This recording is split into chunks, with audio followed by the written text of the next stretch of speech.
egész életünket Krisztus Istenünknek ajánljuk. Néked adom. Mert tiéd a hatalom, tiéd az ország, az erő és a dicsőség, Atya és Fiú és Szentlélek most és mindenkor, és örökkön örökké. Aki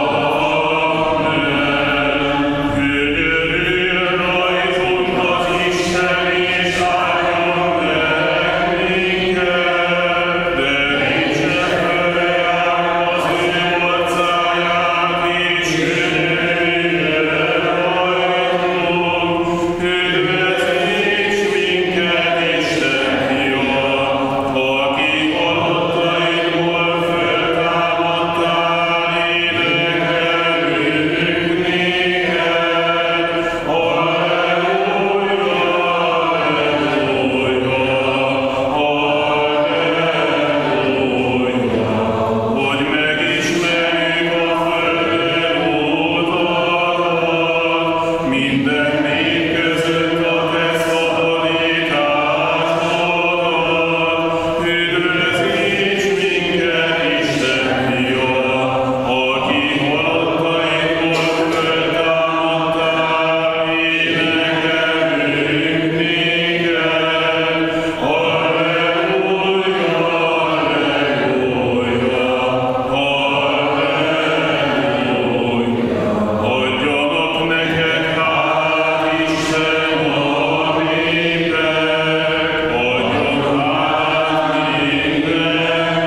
Atya és Fiú és Szentlélek, most és mindenkor és örökkön örökké.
Nem, de nyilvánvalóan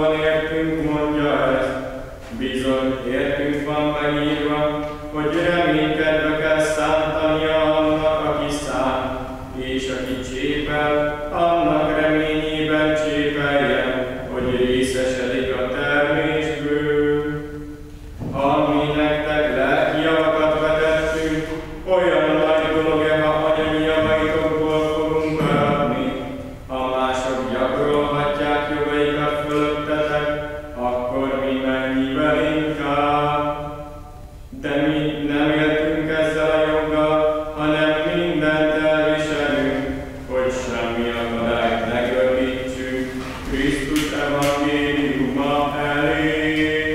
Békesség néked, bölcsesség, figyelmezzük.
Szent Evangéliumot, Szent Máté evangéliumának olvasása.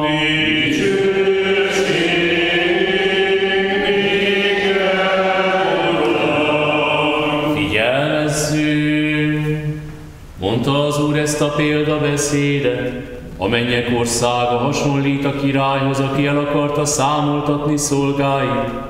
Amikor elkezdte a számadást, elé állítottak egyet, aki 10 000 talentummal tartozott. Mivel nem volt miből megfizetnie, megparancsolta, hogy adják el feleségestül, gyerekestül, minden vagyonával együtt, és úgy fizesse. A szolga leborult előtte, és úgy kérte: légy türelemmel irántam, és mindent megfizetek neked. Az úr megkönyörült a szolgán, szabadon engedte, adósságát pedig elengedte. Amikor kiment az a szolga, találkozott egy szolgatársával, aki 100 dénárral tartozott neki. Megragadta, elkezdte folytogatni, és ezt mondta neki: add meg, amivel tartozol. Szolgatársa a lába elé borulva kérlelte: légy türelemmel irántam, és mindent visszafizetek neked. De ő nem engedte, hanem fogta, börtönbe vetette, míg meg nem fizeti tartozását. Szolgatársai pedig a történtek láttán igen elszomorodtak. Elmentek és jelentették uruknak mind, ami történt.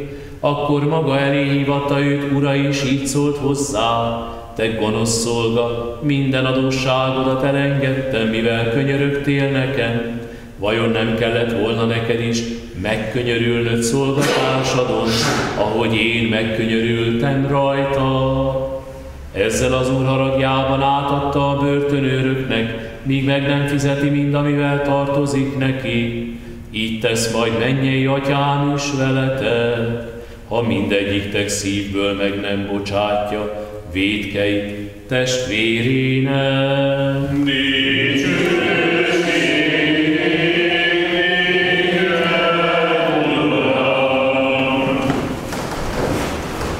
Kedves testvérek Krisztusban, ez a példabeszéd szomorú, de reális, és nagyon is nekünk szól, hiszen tudjuk, itt nem a pénzről, nem az adósságról van elsősorban szó, hiszen példabeszédet mondott az Úr, hanem a megbocsátásról, ami mindig időszerű, ami mindig aktuális számunkra is, ma is. Január 1-én minden esztendőben felolvassuk Szent Atyánknak a üzenetét, ami mindig a világ békéjéről szól, arra vonatkozik. Ebben az esztendőben még megboldogult Ferenc pápa levelét olvastuk föl, aki a békére hívta föl a Szent Évben a világ figyelmét, de volt egy nagyon fontos gondolata is, ami arról vonatkozott, hogy felszólította a világ politikai-gazdasági vezetőit, hogy engedjék el a szegény országoknak az adósságát. Hogy ezek az országok, a legszegényebbek, ezek nem tudnak fejlődni addig, amíg ebben az adósság spirálon vannak, amíg képtelenek ezt letenni, és képtelenek valóban fejlődni. És fontos lenne a Szent Évben elengedni az adósságot. Nem önálló, vagy nem saját ötlete volt ez a Szent Atyának, Isten nyugosztalja, hanem utalt is arra, hogy ezt már megtette előttem Szent II. János pápa 2000. január 1-én. Ő is azt mondta, ugyanezt kérte, hogy legalább részlegesen engedjék el az adósságait ezeknek a nyomorgó országoknak, hogy fejlődni tudjanak, hogy lépni tudjanak egyről a kettőre. Senki sem hallott arról, hogy valamelyik nagy bankintézet, vagy pénzintézet, vagy ország elengedte volna Bangladesnek, Csádnak, vagy Eritreának az adósságát. Még részlegesen sem.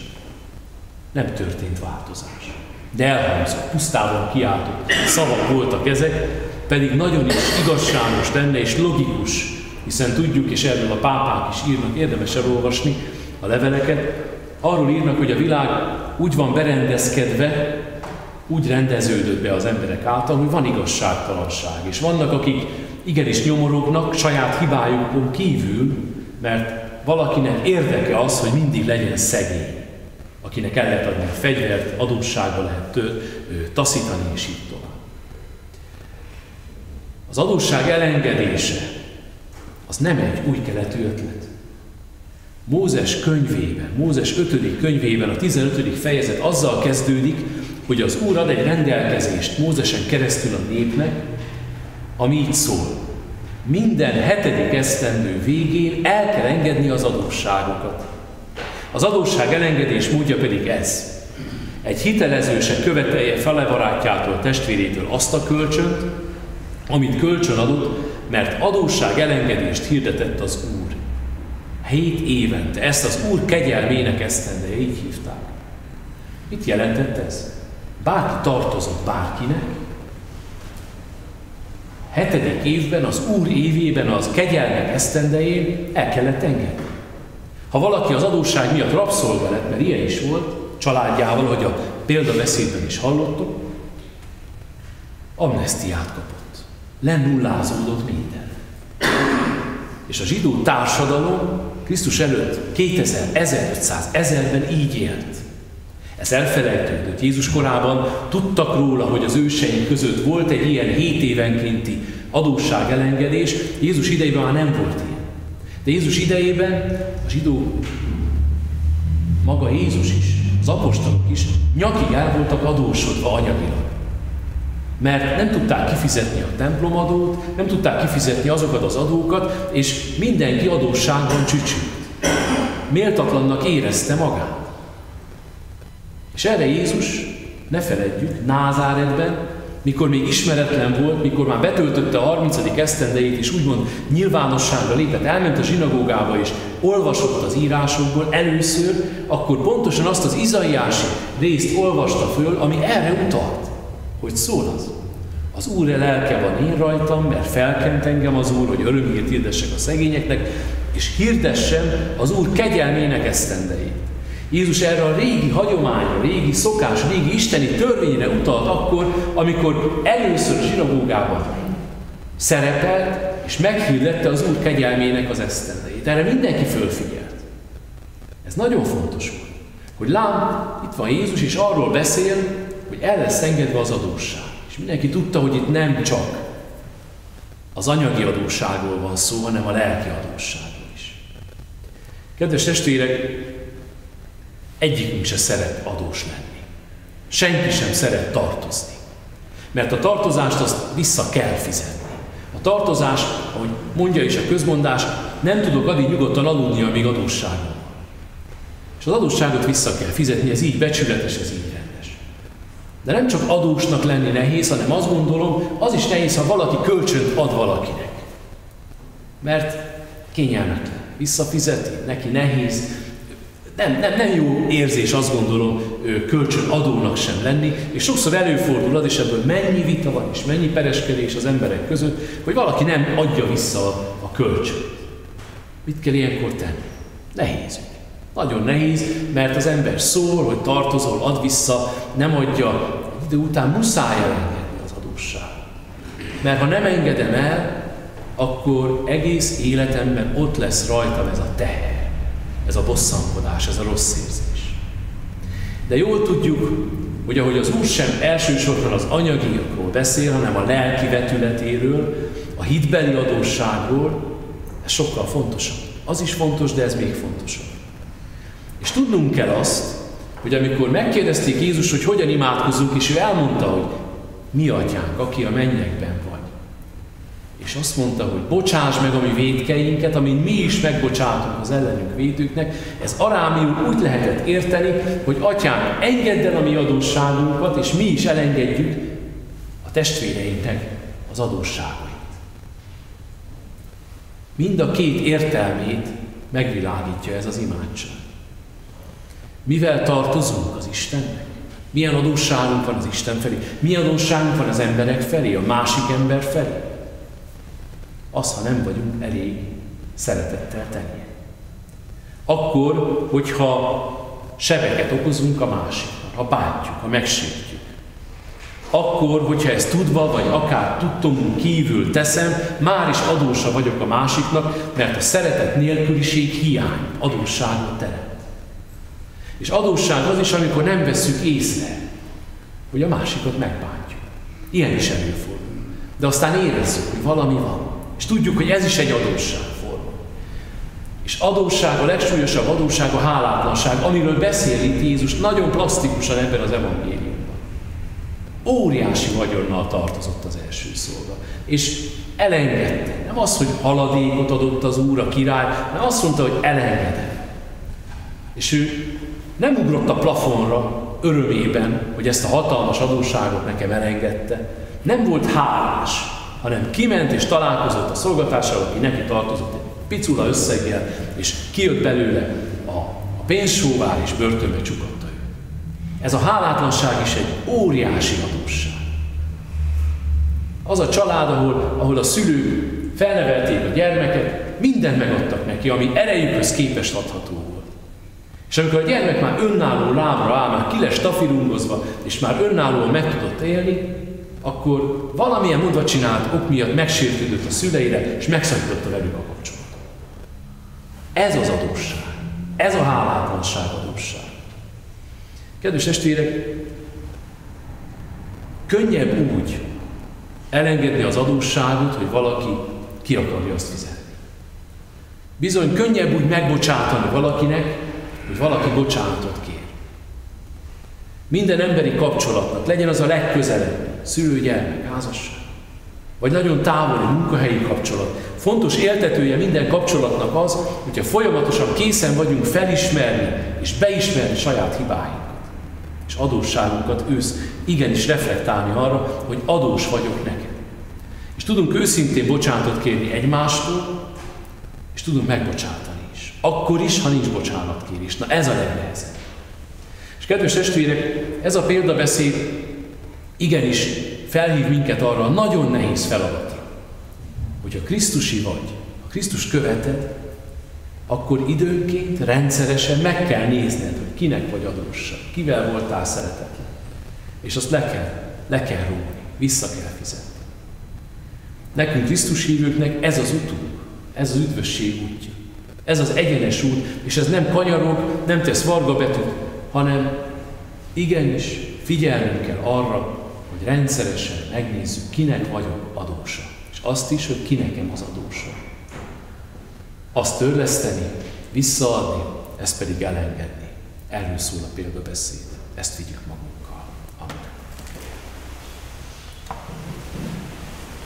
Mondjuk mindnyájan teljes lelkünkből és teljes lelkünkből mondjuk, Uram, írd orrhoz! Mindenható Urunk, Atyáink, Istenek, élünk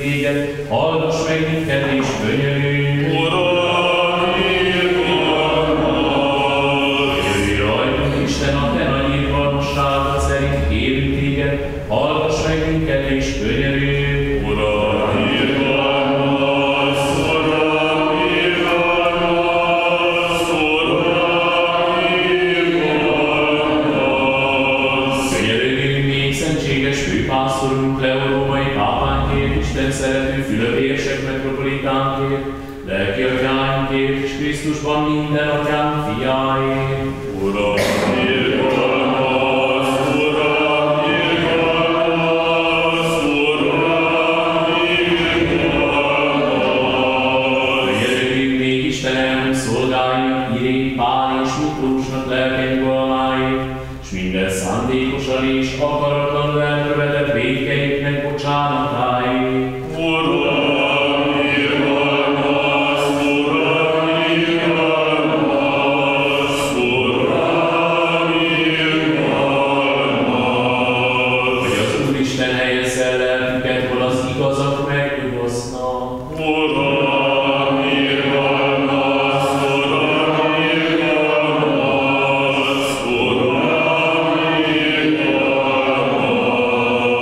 Egy atyám, ki a nemzeteknek egy gyönyörű világot ajándékoztalat, hogy a népek egymással békében és egyetértésben élnek. Szüntesd meg a háborúkat és harcokat, te ki a békesség Istene vagy, adj a nemzeteknek egyetértés, szeretetet és megnyugvást, hogy elkerülhessük a külső támadásokat és a belső viszályokat, és hogy a szomszéd népek is békében élhessenek egymás mellett, kérünk téged, hallgass meg minket és könyörülj.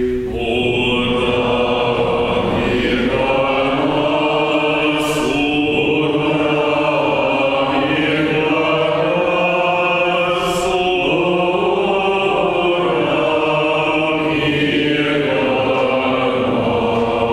Könyörögjünk még az itt jelenlévő, s tőled nagy és bő kegyelmeket váró népért, a mi jótevőinkért, minden igaz hitünk keresztényért. Uram, irgalmaz, Uram, irgalmaz, Uram, irgalmaz. Mert irgalmas és ember szerető Isten vagy, és téged dicsőítünk, Atya és Fiú és Szentlélek, most és mindenkor és örökkön örökké.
Isten szerető Fülöp-érsek metropolitánkról, az összes papságról és az egész egyházi rendről, ezen szent hajléknak boldog és örök emlékű alapító és jótevőiről, Irén, Pál és Miklós elhunyt szolgáiról, valamint a háborúktól szenvedőkről, és mindnyájatokról, igaz hitű keresztények, emlékezzék meg az Úristen az ő országában, mindig most és mindenkor, és örökkön örökké. Oh,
egyetértőleg halljuk. Az Atyának, Fiút és a Szentléleknek, az egy valóságú és osztatlan szent háromságról. Ajtókat bölcsességben figyelmezzük. Hiszek egy Istenben, mindenható Atyában, mennek és földnek, minden látható és láthatatlan dolgoknak teremtőjében, és az egy Úrban, Krisztus Jézusban, Isten egyszülött fiában, ki az Atyától öröktől fogva született, világosság világosságtól, igaz Istentől, aki született és nem teremtetett, ki az Atyával egy valóságú, ki által mindenek lettek, aki mi életünk emberekért és a mi üdvösségünkért mennyből alászállott, és megtestesült a Szentlélektől és Szűz Máriától, és emberré lett, és megfeszítetett mi érettünk Poncius Pilátus alatt, és szenvedett és eltemettetett, és feltámadott harmadnapon az írások szerint, és fölment a mennyekbe, és ül az Atyának jobbján, és ismét eljövend dicsőséggel ítélni elleneket és holtakat, és az ő országának nem lesz vége, és a Szentlélekben, Urunkban és elevenítőnkben, ki az Atyától és Fiútól származik, ki az Atyával és Fiúval együtt imádtatik és dicsőítetik, ki szólott a proféták által. Hiszek egy szent, katolikus és apostoli anyaszent egyházban, vallok egy keresztséget a bűnök bocsánatára, várom a holtak feltámadását és a jövendő örök életet. Amen. Álljunk élőn, álljunk félelemmel, figyelmezzünk, hogy a szent áldozatot békességben fölajánljuk.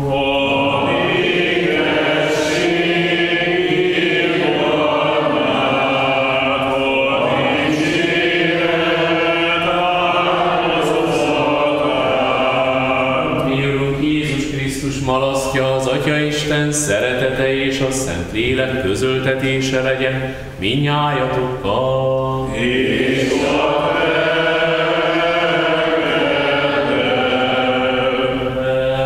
emeljük föl szívünket.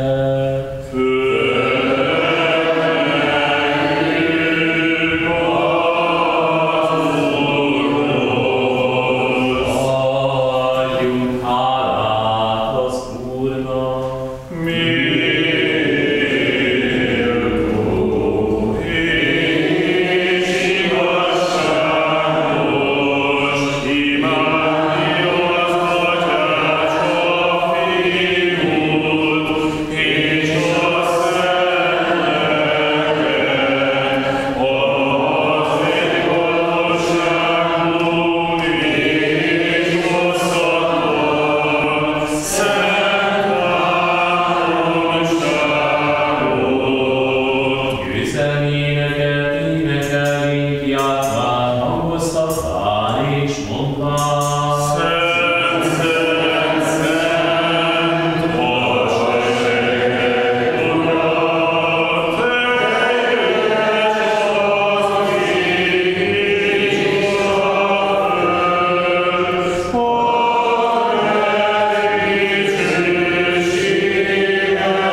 bűnök bocsánatára. Amen. Igyatok ebből mindnyájan, ez az én vérem az új szövetségé, mely életetek és sokakért kiontatik a bűnök bocsánatára.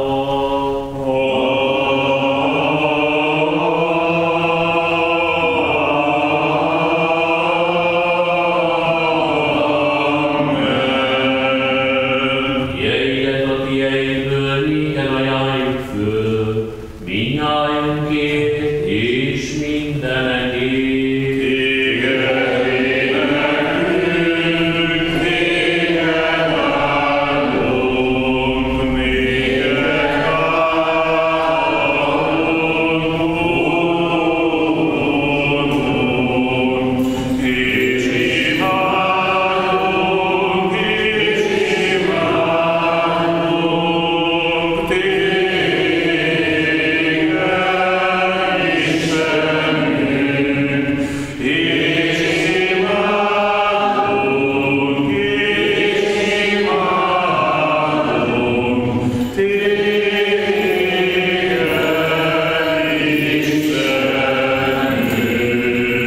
Kívánképpelek szentebbek, tisztább, megáldottabb, dicső királynőnkért, az Isten szülő és mindenkor Szűz Máriáért. Valóban méltó dicsérni téged, Isten szülő,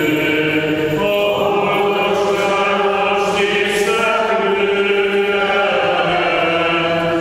és a mi Istenünknek anyját, ki oda költ megtiszteltet, és a szeráfoknál a soríthatatlanul dicső vagy, ki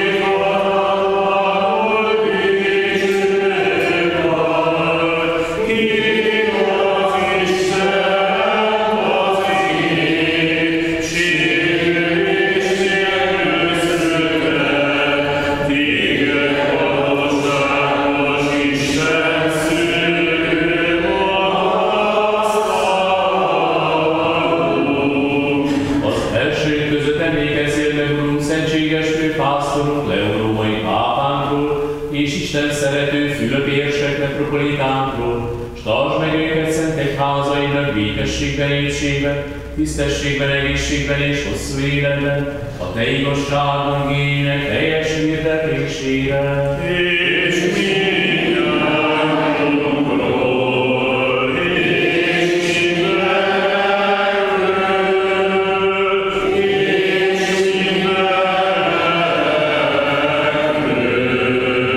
És add, hogy egy szájjal és egy szívvel dicsőítsük és magasztaljuk a te legtisztesebb és fölséges nevedet, Atya és Fiú és Szentlélek, most és mindenkor és örökkön örökké. Amen.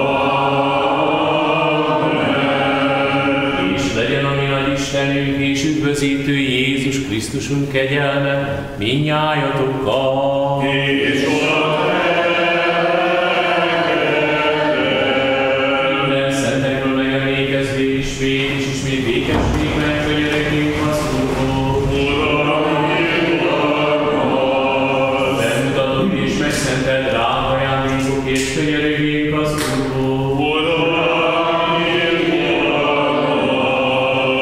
Mi kegyelmes Istenünk, kedves lelki adja át elfogadt áldozokat szemmennyei és szellemi oltárára, küldj el nekünk isteni malasztját, a Szentlélek ajándékát, könyörögjünk az Úrhoz.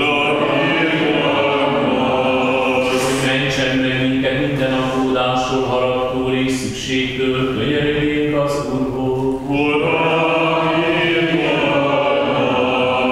Oltalmazd, ments meg, könyörülj és őrizd meg minket, Isten, a te kegyelmeddel. Hogy ezen egész napot tökéletesen, szentül békességben és vétek nélkül töltsük el, kérjük az Úrtól. A békesség angyalát, a hűséges vezetőt, lelkünk és testünk őrzőjét, kérjük az Úrtól. Bűneink és vétségeink bocsánatát és elengedését kérjük az Úrtól. Jókat és hasznosakat lelkünknek, és a világnak békességet kérjük az Úrtól. Hogy életünknek hátralevő részét békében és bűnbánatban töltsük, kérjük az Úrtól. Hogy életünket keresztény módon gyötrelem és szégyen nélkül végezzük be, s hogy Krisztus félelmetes ítélő székeltet jó feleletet adjunk, kérjük az Úrtól. A hitnek egységét és a Szentlélek közöltetését kérvén önmagunkat, egymást és egész életünket Krisztus Istenünknek ajánljuk. És méltass minket, Urunk, hogy bizalommal elítélés nélkül bánkodjunk téged, mennyei Isten Atyának nevezni és mondani. Mi Atyánk, aki a mennyekben vagy, szenteltessék meg a te neved. Jöjjön el a te országod, legyen meg a te akaratod, amint a mennyben, úgy a földön is. Minden napi kenyerünket add meg nekünk ma, és bocsáss meg vétkeeinket, miképpen mi is megbocsátunk az ellenünk vétkezőknek, és ne vigy minket kísértésbe, de szabadíts meg a gonosztól. Rendhíd az ország, hatalom és a dicsőség, Atya és Fiú és Szentlélek, most és mindenkor és örökkön örökké. Amen. Békesség minnyájatoknak. És a Fejeteket hajtsátok meg az Úrnak.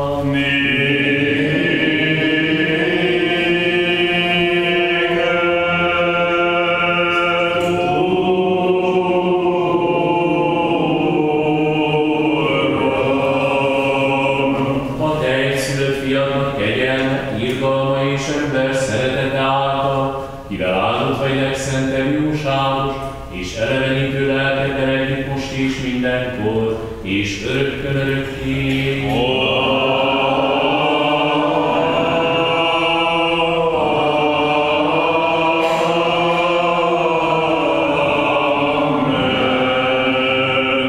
Figyelmezzünk! Szentség a szenteknek! Egy a szentek az Úr Jézus Krisztus, az Atya Isten dicsősége,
és az örök életre. Amen.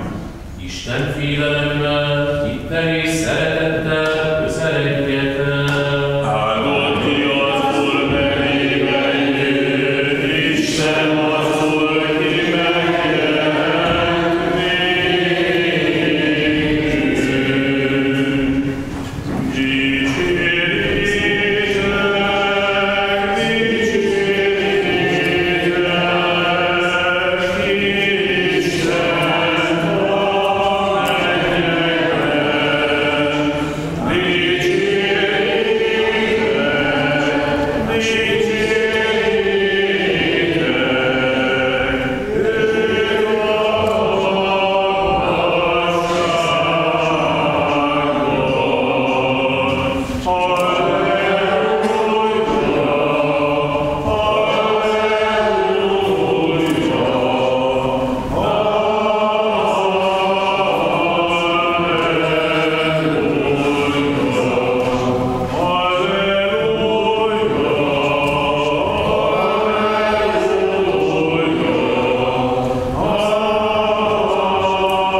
Íme ez illeti ajkaidat, elveszi gonoszságod és bűnöd megtisztul. Üdvözítsd Isten a te népedet, és áld meg örökségedet. Sok eszeműre, Uram, lássuk az igaz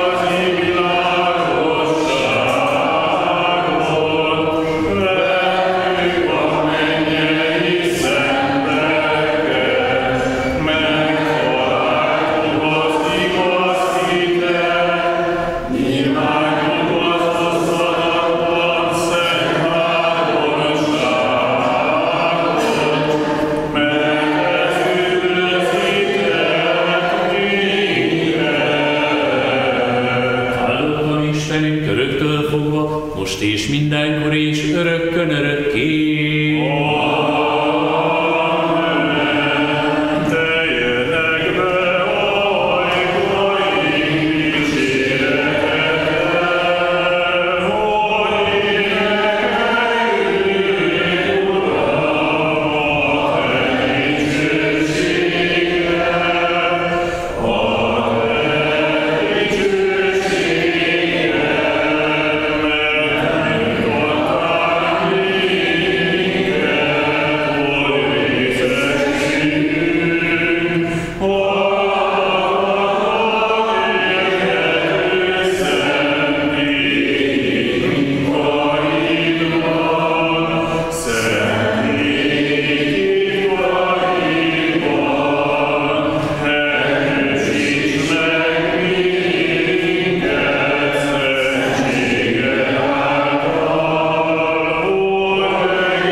Megszenteled a benned bízókat, üdvözíts népedet és áld meg örökségedet, egyházad teljességét őrizd meg. Szenteld meg azokat, kik házad ékességét szeretik, te viszont dicsőíts meg őket isteni erőddel, és ne hagyjál minket, kik benned bízunk. Ajándékozz békességet a te világodnak, egyházaidnak, papjaidnak, szeretett magyar hazánknak és minden népednek, mert minden jó adomány és minden tökéletes ajándék felülről van, leszállván tőled a világosság atyától. És téged dicsőítünk, imádunk, és neked hálát adunk, Atya és Fiú és Szentlélek, most és mindenkor és örökkön örökké.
Szent és istenítetség atyának, Szent Flórián vértanúnak, és minden szenteinek esedezései által, könyörülj rajtunk és üdvözítsen minket, mint jóságos és ember szerető.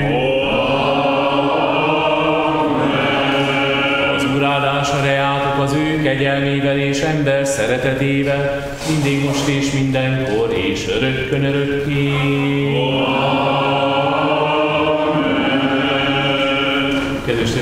imádkozzunk továbbra is az ukrajnai és a kárpátaljai békéért. Keresztelő Szent János próféta fejvételére emlékezünk pénteken, hogy 8 órakor útlenyét, 9-kor és fél 6-kor Szent Liturgiát végzünk. A jövő vasárnapon a 9 órakor kezdődő misén imádkozunk az új tanév örömeiért és sikereiért. Szeretettel várjuk a diákokat az imádságra, a szülőket és a nevelőket is. Szeptember 7-én Mária Kócsra, 20-án pedig Mátra-Verebély Szent Útra zarándokunk autóbusszal, egy napra a dél-budai üvekkel közösen, személyesen vagy írásban is lehet jelentkezni ezekre az arándoklatokra 5000 forint előre befizetésével. A Szent Évben egyházmegyénk minden templomába eljut és egy hetet tölt egy Szent Háromság ikon, Hajdúdorogról indult el, hozzánk Pomázról fog érkezni szeptember 13-án, szombaton, 5 órakor az esti mise előtt készülünk a fogadására. Másnap, szeptember 14-én a Szent Kereszt ünnepén, vasárnap délután Romzsa Tódor vértanúságáról szóló filmbemutató előtti vetítésre hívjuk az érdeklődőket a Mamut Bevásárló Központ egyik mozitermébe. A film rendezője Bokor Attila közösségünk tagja, a belépődíj 1000 forint lesz, de kérjük, hogy vagy személyesen, vagy üzenet formájában regisztráljuk rá, egy 100 fős terem a miénk, ez tehát szeptember 14-én vasárnap délután lesz. Köszönjük szépen az elmúlt hét és a mai vasárnapi persei adományokat, és kívánunk áldott szép vasárnapot és szép nyári záróhetet. Dicsőség! Ajgurunk tőlünk elköltöző szolgáinak, Irén, Pál és Miklósnak boldog jutalmat, és készíts nekik örök emléket.